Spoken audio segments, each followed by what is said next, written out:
Hey, everybody. Hi, we're so excited to see you. Welcome to another episode of Squarely Speaking. We're going to do an official intro in a minute. We're still trying to figure out how StreamYard is doing the beginnings of these videos. Sometimes it cuts it off, sometimes it doesn't. So we're just going to chat for a minute. If you guys want to tell us where you're from, any burning questions that you have today about how to get clients, go ahead and drop them in the chat. We'll love to answer your questions. We're super excited to do that today.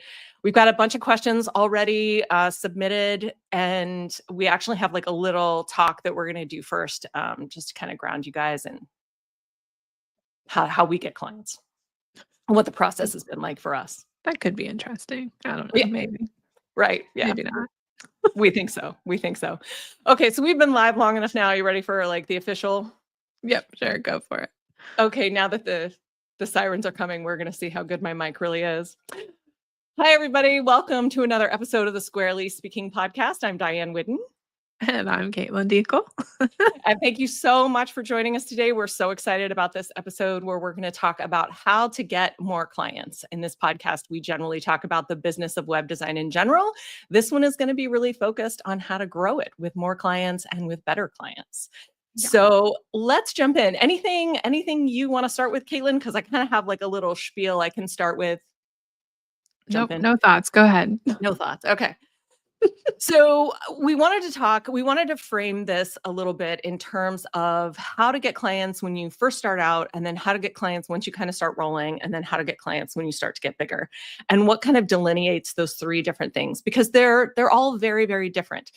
When you're first starting out as a web designer, the most important thing to do is just reach out to friends and family. Literally, that's the most important thing. Don't skip that step. You are leaving money on the table. So when you're just starting out, just reach out to friends and family. Let them know what you're doing. Let them know why you're excited about doing it. I talk a lot about the power of your USP, which is your unique selling proposition. And that's basically just knowing what sets you apart from other designers. It's the single biggest thing that drives sales. It gives people a reason to choose you over your competition. So when you're starting out, you're still kind of figuring that out. You don't have a lock on it yet. But it's good to start with telling people, look, I'm starting to design websites and I'm really excited because of this, or I'm really excited to start this. I love what I've done so far because of these things. And then it gives people a way to connect with you and connect with what's important to you, which is going to be important if you're going to ask them for money, which hopefully you are. We didn't say that, but I do want to underline, friends and family should still pay you. You're probably going to be cheap. But even still, because if you don't have a lot or even anything in your portfolio, you maybe want to build a site or two for free. That's fine. But I'm a big fan of charging, even if it's a low amount. So anyway, okay, so that's the first phase. Once you start to get friends and family who have trusted you and you get some people in your portfolio, your site is built out, your process is clear. You've worked through it with a few clients, so you've already had some bumps in the road. You've had to kind of like adapt and figure things out, and you're still in, because that's the key to that first phase, is to try out, do I actually like this? Is this workable? Now it's time to start charging real prices, and now it's time to start actually getting out there and really marketing yourself. And that's usually a whole different game. I'm a big fan of content creation, especially if you can position yourself as an expert in something, and we'll go more into that. I know that's where a lot of you all are, so we'll go into how to do that in a really strategic way. Katelyn and I have both done this completely differently, but in ways that were super successful for both of us, so we'll go into that. And then finally, once you kind of do that, once you have like a steady stream of clients and you've streamlined your processes and things are kind of working like clockwork, insofar as they ever work like clockwork in a web design business. Now it's time to start to scale, whether that means more clients, so like you hire out help, or whether that means you move into mass marketing, which is kind of a different beast. So those are kind of my initial thoughts. We're going to break down the different phases. Katelyn, anything you want to say about those? I was just thinking when you were talking about going from phase 1 to phase 2, that seems to be where the most amount of people get stuck. It's like, okay, now I've done the free work, I've done the cheap work, and now. Yeah, I agree. Yeah. So I feel you. all of you, because I was there too. I'm sure there were moments where you were there as well. It happens to the best of us. But that's So just you're not alone. That's where everybody gets stuck. yes, I would agree with that for sure. Yeah. Yeah. So let's dive into that. So for you, how did you bridge that gap? What did you start doing? Content creation. You did. You really I did. did. But talk a little bit about like why and how and like kind of what your thought process was because I think that's important to talk about how it began to pay off. Yeah. So I guess the actual stage 2 for me was probably word of mouth networking, telling people that this is what I was doing, and if they knew anybody, this is what I wanted to do. And that got me a few clients, but it didn't get me the clients that wanted the work I wanted to do, if that makes sense. Like they brought me work, but it wasn't the joy of my freelance opportunities. Like it was things that I knew how to do, that I was capable of doing, but didn't necessarily want to make a career out of. So, Interesting. How so? Get a little specific there. yeah. So, I have a lot of entrepreneur people in my life. It's like my older sister, she has a gym. She and her husband run the gym. There's opportunity there. All of my family members, immediate family members, are musicians. There's opportunities there. They know a lot of people in their communities. There's opportunities through those people. And so uh, the first two websites I did for not myself were for friends or family. So that was free work that I did because they were immediate family and they didn't treat me like crap. So I didn't mind. And then, there were also little things that would come in, like, before I knew anything off of, like, iMovie, I was editing videos because I was technically capable, not like Final Cut Pro or Audacity or, like, high level, what's the other one? Premiere Pro, like, none of that crap, but, like, just very basic YouTube video editing for a guy that had a channel. For his salon. I also did some like random website edits. I didn't design his site, but I edited pieces of it. I did a lot of random graphic design work that I was capable of because that's how I'm professionally trained. So he had to trademark his logo. I had to take the logo, break it down into like 1,000 pieces, and then to like export the pieces to send to the trademark agency. So, So stuff that's not fun. right, exactly. Yeah, Yeah. for sure. Get it. Yeah, yeah. Awesome, awesome. Okay, so you got a few from the network marketing, Mhm. and then what'd you do? After I realized that while I am capable and can do those things quickly, I didn't want to make a whole career out of it. And that's when I was like, well, I guess I need to find people who want websites because that's where I was learning that my joy or passion or whatever was in that specifically. Mhm. And so I was like, I don't know how to find these people because I'd done the websites for the people in my life who needed them and did them for free. And so I was like, well, everybody on Google University says that you have to blog. And so that's where it started. So that was kind of shortly after my phase 2 of like talking to people, telling them what I wanted. The work came in, but it wasn't exactly what I wanted to do. And then I was like, well, I need a new audience. And so I Yeah. started working on building the audience. Awesome. Awesome. Yeah, that makes sense. And then you started out twice a week, but you moved to once a week in like 6 months or something, right? Twice a month. Oh, Yeah. interesting. Yes, Hey, every that's at other least Saturday. consistent. Yeah, I don't wanna Yes. knock it. Yeah. Yeah, I read everywhere that said basically do what you can consistently do. Yeah. And since I had a full-time job that was typically 40 or more hours a week, that was all I could do, just once every other week. And I Yeah. did that for about 2, 3 years, maybe. Yeah. Yeah. Slow growth. Yeah, I mean, content creation is, right? I feel Mhm, like there's almost to the second stage that I don't know that we need to talk too much about the first stage, although I have an interesting story about the first stage that I'll tell you. But the second stage that Caitlin's talking about, like where you've done all the sites for friends and family, it almost has like two parts mhm, because uh, we're a service-based business. This is a service-based business. This is not, you can't copy what someone's doing for, let's say, an e-commerce shop, because selling products and selling high-ticket services are two totally different beasts. Yeah. For a service, people need to have a sense of you. They need to have a sense of who you are, what your values are, which we can actually go into. I can talk a little bit about like how to write a really stellar about page that gives people a sense of who you are so that they can align with you. Your about page does so much more selling than people think. When people like just throw up a bio on about page, especially if they're trying to sell high ticket services, I'm like, no, like it's just such a missed opportunity. So we'll get into that. Don't let me forget it. But the key, I think the real kicker to understand about marketing yourself as a high ticket service based business is that you sell based on conversations more than content. The content is Mhm. a good starting place, but it takes a long time. It's a long game. It's a long game. And Katelyn and I talk about this a lot because I have always gone towards the conversation piece. That's like how I've built both of my businesses. And Katelyn spent her time building building content and building an audience. And so I have a really strong network of people who know me and are willing to buy from me and refer friends and family, but she's got an audience, which I don't have. So, and we have very different businesses because of it. And I don't think there's a wrong or right Mm-mm. way here. I think it really Yeah. has to do with your personality and like what you can sustain and what sounds fun for you.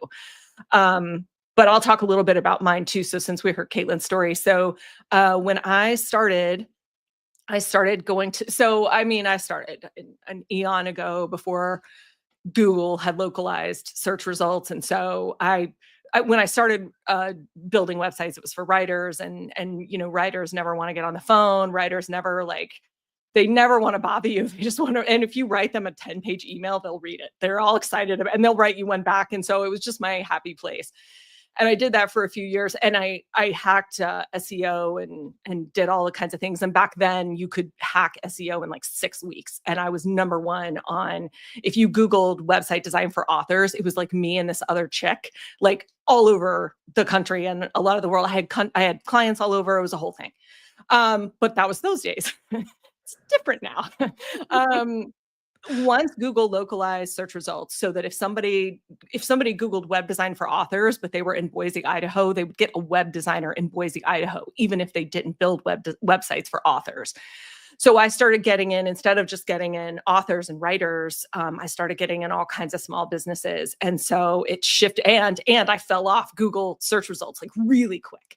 So it's because I was getting all this other kind of business and I didn't know what to do and I didn't know how to, the same thing that Caitlin's talking about. I'm like, I don't know what to do here. So anyway, um, I started going to networking events locally and meeting a lot of people who wanted to talk to me on the phone and come to my in-person business, which was my own personal nightmare. But this is not the episode where we talk about client processes and boundaries. We will do that another time. But anyway, so the point is that I really built my business initially by getting in front of people and meeting people and shaking hands and, hey, let's sit down and talk. And I had been in business by then at least a couple years. So I had things I already kind of cared about and things I already knew about. I had like a little bit of an understanding of how websites work and what they're supposed to do and customer flow and things like that. Kind of can't stress enough. I do in this day and age, because almost anybody can like log into Squarespace and build a website. I think there are a lot of people who are starting out who don't know web design enough. So make sure you've got a lock on what you're doing. That's important. Mhm. But then also make sure you're really clear on why it matters to you and what you're passionate about. A good hack for that is the things that other people do that piss you off or annoy you. That's a clear like signpost to a value of yours that's being violated. And like I said, we'll talk about values and clients and why that's such a selling point. But anyway, um, the real shift for me when my business really started to explode, it was when I moved from just going to networking events to getting in front of people at networking events. So, most networking events are always looking for content, right? And I had a lot to say. And so I was like, well, and you guys need a speaker, I'll just get up and speak. I don't think that speaking is necessarily I don't think it's required for this marketing approach. I think the essential piece is positioning yourself as an authority. Mhm. And and that's what exploded my business because all of a sudden I'm up in front of instead of, just meeting somebody one-on-one. I'm up in front of 20, 30 people. So I did that for maybe a year or two and kind of got my footing and figured out what the heck I was doing, learned more about marketing, took more classes, got more into my shtick. And then I started teaching workshops. I didn't really start teaching workshops until I sold my WordPress agency in 2015. But then when I started my consulting agency, I just did marketing consulting. I was convinced that websites were the problem. Websites were not the problem. WordPress was the problem. But that's another episode too. Um, when I started my consulting business in 2015, I was like, "Oh my gosh, I have to make money. What am I going to do?" And I started teaching workshops. I taught one workshop a month at the Boulder Public Library. And here's why that was really important. So I taught like 2-hour workshops, which I don't even think is necessary anymore. I think an hour is fine. It's plenty. But you just need to pick something pick something you know about, pick something you care about web design, something that will help people. Um, and you just get in front of people and you teach it. And a lot of people are like, give value, give value, give value. That's important. You want to be teaching something that will help people, but you also need that authority piece, and you want to give people something they can attach to. And you do that by choosing something you care about. I really can't underline this point enough. And I can show you guys my about page too, but that's kind of maybe a separate thing. Any questions on that? Did I leave any holes in that? Does that make sense? I was just actually relating that to what I was doing because I wasn't standing up in front of a room and I wasn't talking to lots of people, even 20 people. I don't know who I was talking to, but the point was that I was doing that essentially in each blog post, and I didn't realize that that's what I was doing. I was Mhm. just teaching how to do something that I cared about or thought would be useful for people, and I'm nerdy enough to care about it because I thought it was useful to people. Right. And so it's kind of the same underlying concept, I think, in both Yeah. of those. I agree. I think so too. I think so too. It's you're talking about something you know about and something you care about in a way that resonates with people, and that's just it's just super important. And again, you're not asking somebody to buy your widget for $20. You're asking them to work with you and invest 5, 6, 7, 9, $10,000 into this project that they're going to work with you on for several weeks or whatever. And it's a different it's a different sales model. So you just need that authority piece. I can talk to you guys. We have a question. We should probably address that. I can talk to you guys more about like what my workshops were on if you want to hear that, but let us know in the chat. Okay, so Amber says, my business targets nonprofits. There is an upcoming nonprofit showcase in my town. Apart from giving people my business card, what else can I do in a space like this to convert contacts into clients? Fantastic. Okay, so there's an upcoming nonprofit showcase in my town. I'm assuming like an expo thing or trade show thing. Um, okay, so this is a perfect example. So again, it's all about the conversations that you're having with people. So yes, you want to go and bring a fat stack of business cards, but you want to specifically, instead of just like going and handing out your business card, get somebody else's business card first. So don't have your business cards in your hand. Have it always be an afterthought. Always, they're in my back pocket, or here they're easy to reach, but here you go. Instead, start with conversations.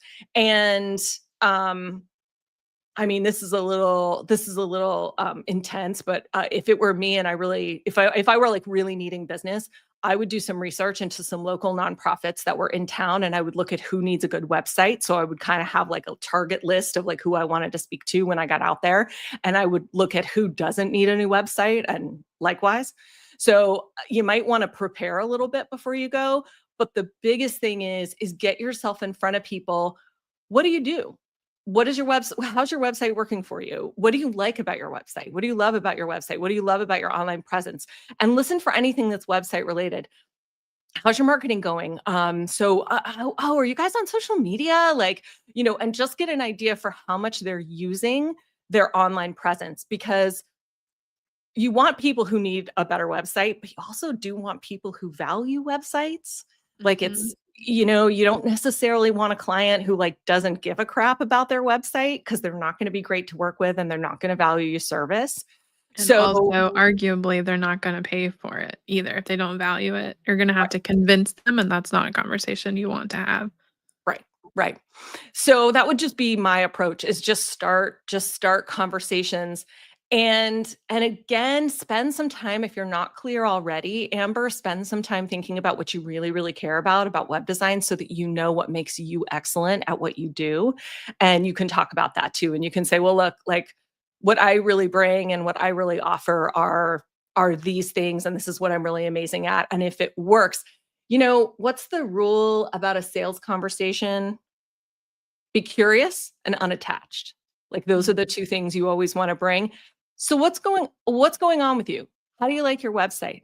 What hurts about your website? What's working, what's not working? What do you love about your online presence? What do you wish you had that you don't have?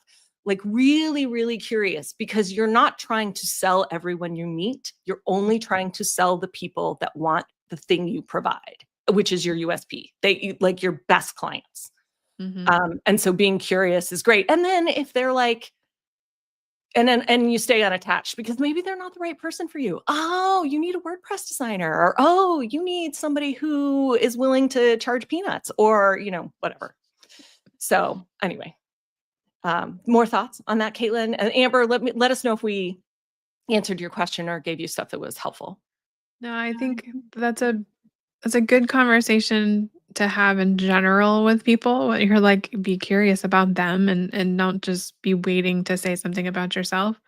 So when you start to listen to what they have to say and you're genuinely interested in them and what they are doing and how you could maybe help them, but you're not saying that. You're never saying, I'm actively thinking about how I can help you solve a problem.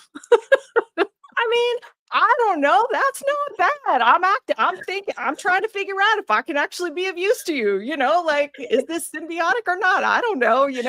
But yes, to Yeah. your point. Yeah. Yeah, I mean, it's kind of like the 80-20 rule or the 70-30 rule. Like, it's mostly about them. You're just here to absorb and be kind of a sponge temporarily until you figure out how you fit into this conversation. And don't bother talking pricing. Don't put that burden on yourself unless somebody directly asks. In which case, always answer. Don't hide it or be squirrely about it. But don't worry about talking about pricing. It's always I'll send you a proposal or let's set up a call. It's always that. Mhm, Um, And then I'm so sorry. I thought of one more thing I wanted to say about that. Oh, and aim for quality, not quantity. The mhm. goal is to walk out of there with like 5. Like if you're there for hours, you want to walk out of there with like 5 stellar contacts with their business cards, people you can follow up with, reference the conversation. Oh, we talked about this, this, and this. I think blah, blah, blah. Let's hop on a call to talk about it. Talk about what you need, whatever. Um, 5 really solid leads, warm, solid leads is going to do way more for your business than handing out 80 business cards. Yeah, agreed. Because those people don't remember who you are if you just walk up and say, "Here," and then you walk away. You're right. Or any version of that. Yeah, for sure.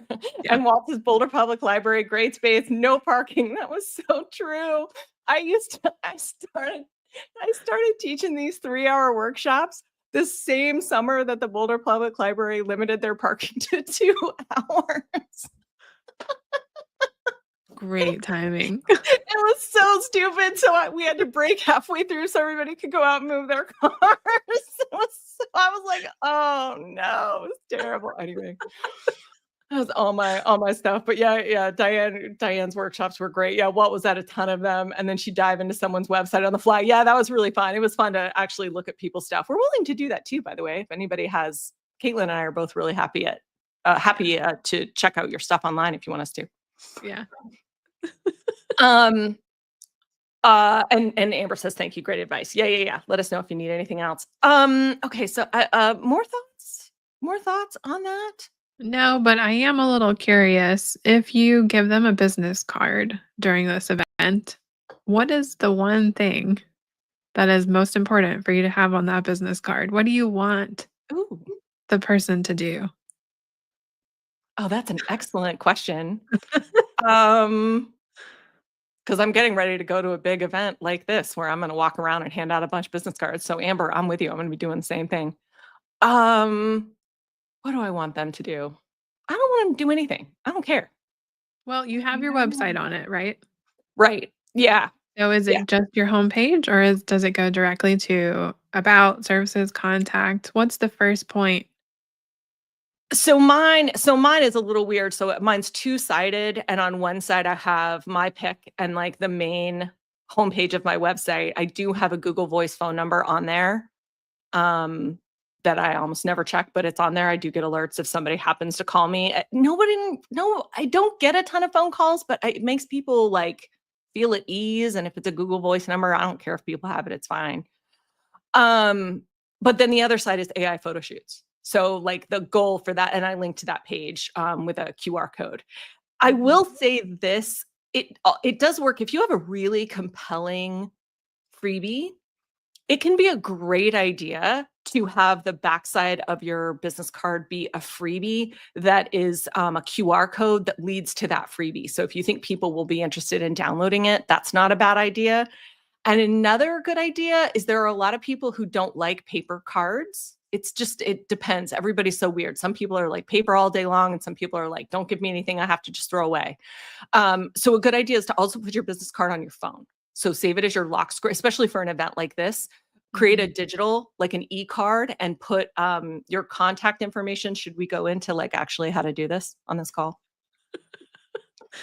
Mm. I will try to remember to link it in the description Ah, after it's over, and then good. because there are a couple of resources for that, right? I've got one I know, and then I'm sure you have a couple too. There's only one I know of. It's a particular QR site. What you wanna do is create a QR code for your contact information. It's called a Mhm. V card. There Yeah. are services that do it for a fee, but there is a way for you to do it for free, and you're web designer, so you're savvy enough, you can do it. But you wanna create, and it's also enough, just create a QR code to your site. That's fine too. But if you can create a QR code with your contact information, that's good. But at the end of the day, all this is semantics and none of it matters, because you should have their business card, notes on what you talked about, and you should be following up with them within one business day. I mean, like super quick. Hey, it was great to talk to you. I mean, while the iron is hot, this is Mhm. all the stuff we talked about. This is the stuff I can help you with. Super excited. Let's hop on a call, or let me know if depending on how warm they were. Sometimes I'm like, I'll just send you a proposal and they sign up or whatever. But Yeah. yeah. Yeah, you don't that's an excellent point. Don't wait for them to reach out to you because their life is busy. They're thinking about all their stuff in the same way you're thinking about all your stuff and you're not thinking about them. Mhm, If they were the one that reached out to you, it's not mhm. top of mind. Yeah, Yeah, that's a good point. for sure. For sure. Mm, Can I make one more quick point on the Yeah. conversation piece and the staying curious? Okay, that's what I thought. No, just kidding. Go ahead. I'm like, I love this stuff so much I can really ramble about it. So you guys pull me in if you need to. But there's something else on the conversation part of it. And I think this is I'm really, really good at this. I've honed this over years. So this is another reason I think I always gravitate towards one-on-one networking and stuff. Yeah. I had a discovery call yesterday with somebody who just bought a new custom site, and we were on the call for a site sort of tweak and like upgrade. Like she just wanted her site kind of like, zhuzhed up. And because she's pivoting what she's doing a little bit. And we were talking about her, and I'm looking at her site and I'm like, this is a custom job. I'm like, it's a big deal because there's not going to be a word on it because she's changing her messaging. There's not going to be a word we don't reanalyze. And she needs a new customer flow. Her site's going to have to be reorganized. So even if we keep the same images, we're basically restructuring the new site. Anyway, point is, we're on the call. We're maybe 5 minutes in. She's done telling me about her stuff. And I say, well, it looks to me like what we need to do is transition you from being a consultant to being a thought leader. Mhm. And you could see that hit her, and she was like, "Yes, that is what I need." And because I have done this for clients and I've worked with them or whatever, I'm like, I know that right now I could say that my prices start at $15,000 and she would pay it. Like she was because that feeling of she gets me. Like Yeah, that's what we're after. yeah. And so I can't stress enough the importance of really listening, even at an expo or a trade show where there's people everywhere. Really try to have a meaningful conversation and really understand where they're coming from. Because if you say one thing that really resonates with them, it's they're going to love you, and it's going to end up being the perfect client situation, which is you are so grateful to have their business and their money, and they are so grateful that they found you. Like, it's both of you feel so Mhm. lucky to have found each other. That's the sweet spot. That's what we want. That's what we want for every client. You do not have to take clients that are a burden or a pain. You do not have to put up with stuff. You do not have, there's a whole thing there around boundaries that we could go into. But the point is, those meaningful conversations are the gold, Yeah. Yeah. I love those conversations too. right? It just yeah, because it just feels like not only have you figured out how you can help them and they receive it, but they're excited about how you can help them. They're like, "Oh, thank God. I have not found anybody else that can do that thing." Yeah, yeah. She hasn't even signed her contract yet. She's already referred me to somebody else. I already have another discovery call set up. Yeah, because that feeling Mhm. of being seen and heard is so powerful. And you guys want a little insight into how to do that on a website? Because um, I will tell you. Let's talk about pages really quickly. So, anything else, Caitlin, before I No, dive I into wrote a that down in my list, so I wasn't gonna let you forget about it. yay, perfect, awesome. Okay, so let's look at my about page really quickly because I know mine is fairly well done. Mine's so old. Let's not look at mine. I know that's what I was just thinking. I'm like, it's been like 8 months since I've touched my website. I was just on it yesterday and I'm like, oh my gosh, there's so much stuff on here that has to change, but it's fine. Let's just take a look and we'll see how good or bad it is. If it's bad, I'll point out the stuff that's bad so you can fix it on your own site. I love it. So yeah, yeah. So let's take a look. So let's say share screen, and we're gonna say, oh, if I say entire screen there, can I say, sorry, everybody, please bear with me. Okay, there we go. Let's do this. Okay. Okay, so here's my about page. Nothing super remarkable here. I should say before we get into this, your about page does so much selling and it's so powerful because this is where you can share what's important to you and what your values are with your clients. Now, here's the thing about that. This is like just a psychological principle. When you share the same values as someone else, so okay, so sorry, let me back up a little bit. When you're talking to a new person, there is a part of you, there's a part of your brain that's working constantly to figure out how much can I trust this person. Mhm. It's just a little tiny background cognitive load that's just running all the time. How much can I trust you? How much can I trust you? Are you safe? Are you okay? Like, how vigilant do I have to be in this conversation? Once shared values are expressed to each other, and so it's like, oh, you get that. Oh, we're the same. Oh, you get that too. Okay, once that about whatever subject. Once you guys are kind of like on the same page, whatever that means in the context, everything in you relaxes. That is the single biggest grease to sales. I mean, that is just like that like primes everything for someone to be able like, oh, I totally feel good giving you money. And like Caitlin and I were talking, it's really, I mean, I don't want to say it's really easy. It is easy to do that in one-on-one conversation, but there's a trick to do it in an online capacity. So how do we create that feeling in someone else of shared values? First thing you've got to be willing to do is turn away your wrong people. The key to your about page is rejecting everyone who's not your right person. Even reject your sort of right people. Like, this is really about targeting in on the people that you want to work with. So, okay, so let's take a look at my about page and see how well I did here. Okay. So about Sway Rides Creative, we make small businesses bigger. This is just a little bit more about what we do, and this is fine. If you're just, this is when I redid my site and I was positioning it more of it as an agency. If you are like the one person shop for right now, if you're still like kind of in those beginning stages of your business, I would make this a picture of you and a nice little intro into you. As a matter of fact, let's look at. Oh, I can't. Oh, let's just do this. Let's do. Be on the dream board. So this is Vivica's site, and I know she did a really good job on her about page. So like this here. So this is her. Now it's a little different for her. She's not small time. She's not like beginning stages of her business, but she's a consultant. So it's really important that people create that one-on-one relationship with her right out the gate. So this is her, and then just a little fun intro. I'm an adventure, intuitive, results driven. Like, right. Like, Mhm. what's unique about you and fun? Are you from London? Are you like, do you love to skateboard in your spare time? Like, just give them something light and casual and easy, a really fun, engaging picture of you. And then we can dive into, and then she even did more. We had her like really do some intro, like she's Canadian. She has all this cool stuff. She's like hang gliding since she was a kid. And then we go into, okay, actually, I'm also like really fancy and I've done a bunch of things and okay, whatever. Okay. So let's take a look at mine. So I just do a little intro into me and my business. And then I go into my thing. Okay. So strategy, design, and soul searching. Hey. And then I start into a little bit of my experience. 17 years ago, I don't want to read this whole thing on the call. I'll let you guys like look at my about page and read it. This is just a little intro into my experience. This is the stuff that I've done that's external to me. Okay. So this is the stuff I've done.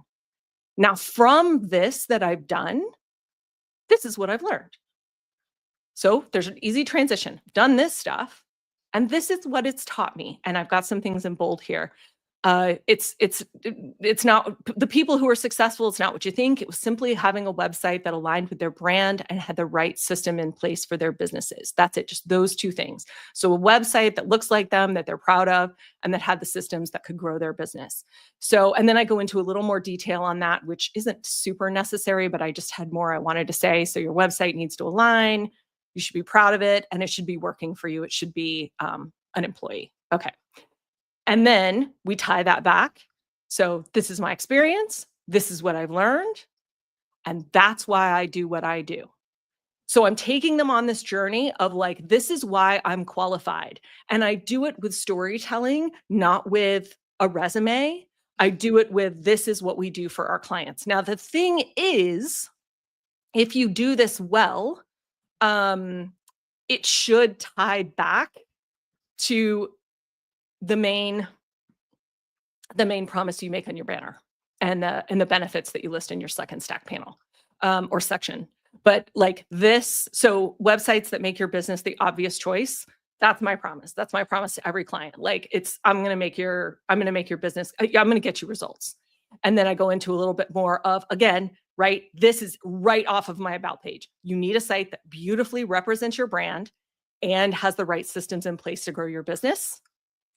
So when we go back to my about page, that's exactly what I talk about here. And so that's my receipts and my bona fides. And then I go into stuff. You want to know a little bit about me. These are affiliate links, by the way. Most of these are affiliate links, just a little sales, and then random stuff, business books, and then let's go. And then I link to my services page. Oh, actually, this links to my contact page. It really should link to my services page. So they can read more about what you do. We can talk about customer flow on a website, but does that make sense? Questions on that? Yeah, it just makes me wonder what my about page even says now. Are you brave? Do you want to look? Go for it. I don't Look, care. let's look. Oh, you want me to pull it up? I'll pull it up. Yeah, go for it.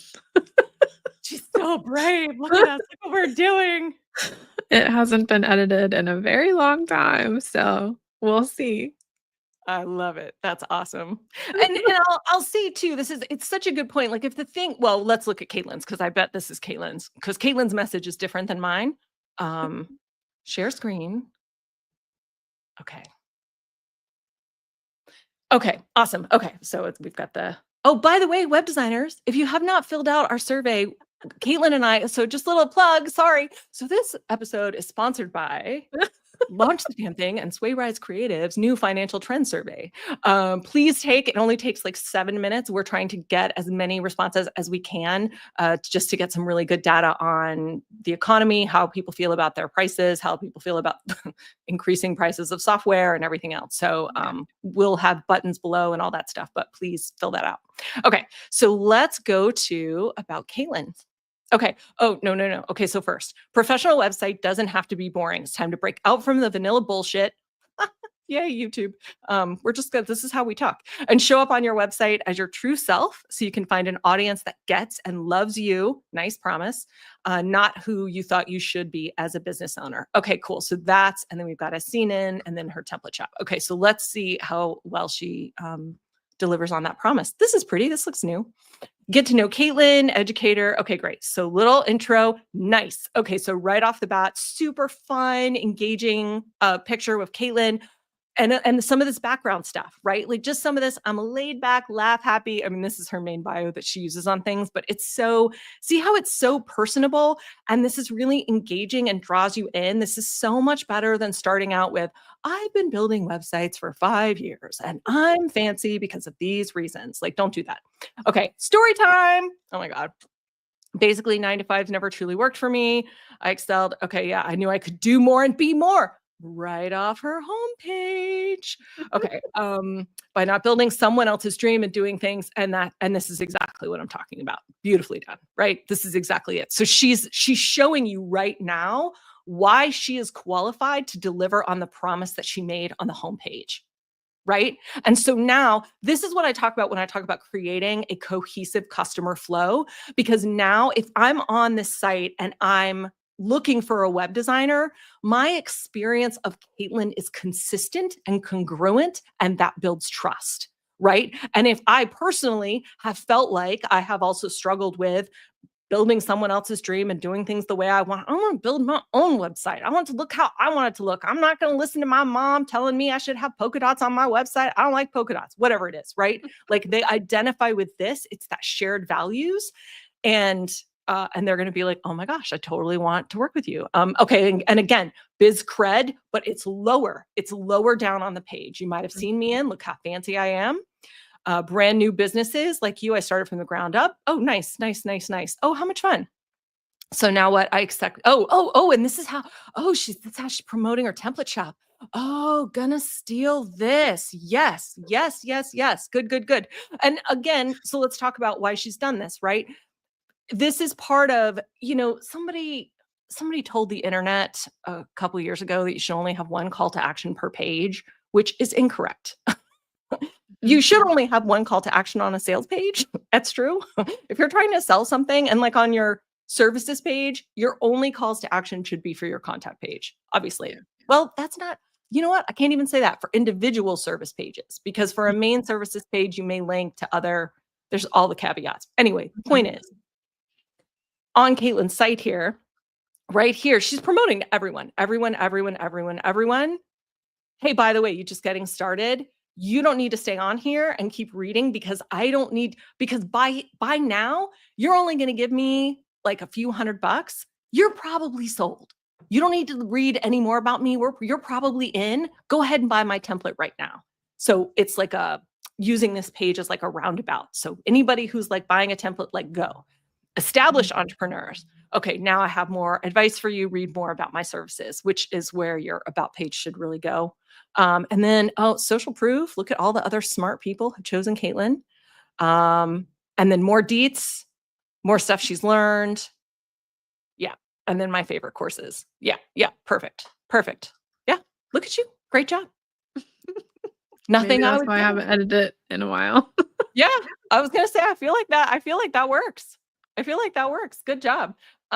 Let's look at, we've got so many good comments. Thank you. Yay. And yeah, PH asks, yes, this will be available later. Absolutely. This is our content creation, is us getting together live and pretending we know about stuff. Okay, and Angela says, what were the 3 things you said again, Diane? What you learned, how it helps clients, and something else. Yeah. So what you did, actually, the first section is what you did. So like literally outlining the things that you did in your life. It doesn't matter if people can relate to them or not. That's not the point, but it's to outline the things that you experienced that taught you what you're going to talk about in the second section. So this is what I did that taught me these things, and that's why I do what I do. So you're just creating that journey for them that sells them on you and your service and all that stuff. And as long as it fulfills the problem you made on the homepage, you're golden. And then to talk a little bit about why the about page is so important. So a lot of people, they don't put enough content on their homepage. And so usually sites rank by the about page, which, drives me a little crazy, but that's just what happens. And so like if your site comes up on a Google search, your about page is the one that comes up first because it's got the most content. And Google's like, oh, this is the most important page. This is where you talked about yourself. But usually what happens is, so someone will land on a site. So they'll land on the homepage or a landing page if you've got ads or whatever. They land wherever they land on the site. They read down that page until as far as it takes. Sometimes it's one section, sometimes it's 8. They read down far enough to be like, okay, I like her enough, I'm interested enough to know more, or I'm the wrong person, get me out of here. Mhm. The next place they go is your services page. They ping it really quickly. They just look to see if they can afford you. They like you, they like what you're doing, they're interested enough. Can I afford you? They Mhm. ping, once they see that, they get off the services page. That's when they read the about page. Okay, who is this chick? What's she about? Do we have those shared values? Do I have that sense of, oh, she gets me? Yes. Once they read your about page, that's when they're ready to go to the services page and actually look at the features of what you do. And then they'll book a call or do the call to action or whatever. Yes, you're welcome, Angela. So that's one of the reasons that the about page is so important, especially in the selling process, is because it actually does a lot of the conversion.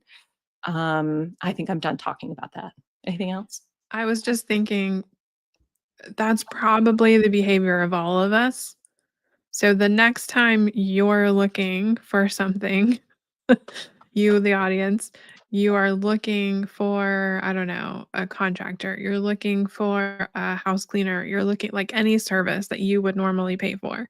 If you go to their website, notice the path that you are trying to take. You wanna know a little bit about what they do. Okay, so maybe that's your home, and then maybe you wanna know, "Can I afford you?" So you go to the services page. Yes? Okay, now I go to the about page because who the hell is this person? Right. And then, okay, that sounds like a good person. I'm gonna go back to the services page and book something. Yep. That's Yep. absolutely what we do. By the way, that process, that psychological process, might look pretty familiar to a long form sales page as well, like the first half of a long form sales page. There's a reason long form sales pages are written a certain way. It literally follows a psychological process, and it's the same process we go through when we land on a site for the first time. So, Yeah. yeah. I had something else I was going to say about those things. I know we're all over the place, but I feel like we're doing good stuff. Let us know if you guys have any more questions about things. Um, I think those were all the main things. We could talk about, I think we're really, for this episode, really focused on that second stage because I think that's where most of us are. Angela says I literally did that today, right? Right? Yeah, it's how we interact with stuff. That's Yeah. human being thought process right there. I think we're really focused on that second stage of like moving from, like, really just moving into marketing, whatever that looks like for you, just really creating your marketing machine, whatever that is. You want to talk a little bit about the intake, the how that works. Okay, so they've read the about page and the services page, and now they're in. How do you make sure they have a good experience before you actually speak to them on the phone? Yeah. That I mean, that could be a whole episode by itself, but we can talk about, like, the questions you wanna put in your inquiry form, whether or not you have an I don't even know if I wanna go that far, whether or not you have an autoresponder of some sort, like, do they know that you got it immediately, or do they have to wait for you to follow up? What is your process for that? Because I know you don't have the same ones that I do, Yeah, yeah, I ideally. yeah. They fill out the contact form, and I have the contact form. That's another thing. We should talk for briefly about the contact form. Mhm. I Yeah, tell let's do that. Before we talk about where it goes, Yeah, let's talk about what's in it. yeah, I talk to people a lot about, like, your contact page is where your leads go to die because you just have that generic, name, email, Subject. message, and yeah, like, please don't do that. Please. Like, like, picture their mindset, right? They're in your content and they're engaged enough that they, like, either click on contact or they click somewhere in your process that takes them to the contact page. They're interested. Please move the relationship forward with some thoughtful questions that actually get information from them. Please don't. Give them a blank slate and be like, "All right, now talk." Who the heck are you? What are you doing here? Like, they're like, but we're friends. I've read all about you, man. We've connected. And yeah, no. Yeah. And in fact, we should look at your contact page because you do a great job at this. We can look at both of them really quick. Yeah. Um, yeah. So we'll talk about how to do this. Well, share the tab. Okay. So let's look at my contact page. So really fun, engaging. Please do not put contact page at the top of your contact page. Please do not do that. um, I mean, you can say contact if you absolutely have to. That's fine. But if it's underlined or if it changes colors or something, people are going to know where they are. Yeah. So give them a really engaging question, even if it's just something like, "I would love to hear from people." Like, just give them something. And then you want to ask enough questions that you move the relationship forward and you make sure that they're interested, but you don't want to overwhelm them. So this is like first date questions, like that's the stage that we're in. So name, email, current website if they have one, because I want to see it. I want to know where they're at in their business. How'd you hear about me? I want to know that. And then I want to know what they want, like what's their goal. Some people do this with like, what are your services? What services are you interested in? I did that for a while. I actually think this is more informative, but it just kind of depends. And then message and then deadline if they have one. And then once they click on the schedule page, it takes them to a page where they can schedule a call, or they can connect with me on Voxer or WhatsApp, because I get a lot of clients who like don't necessarily want to talk to me on the phone, which I love. And then another thing that's a really good thing to have on your contact page is your FAQ, because by the time they're here, like we said, they're interested.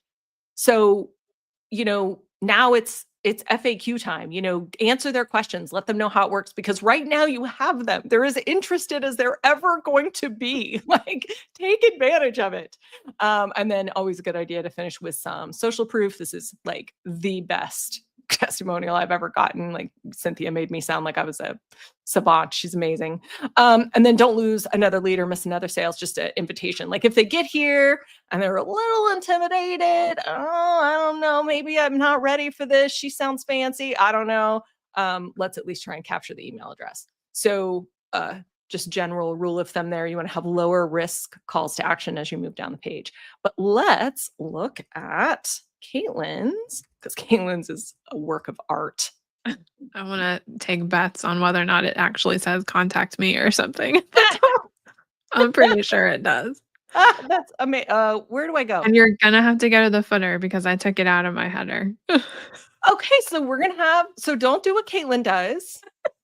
So I had to do that. That's a caveat. I had to do that on purpose because Why? people were using it too many times.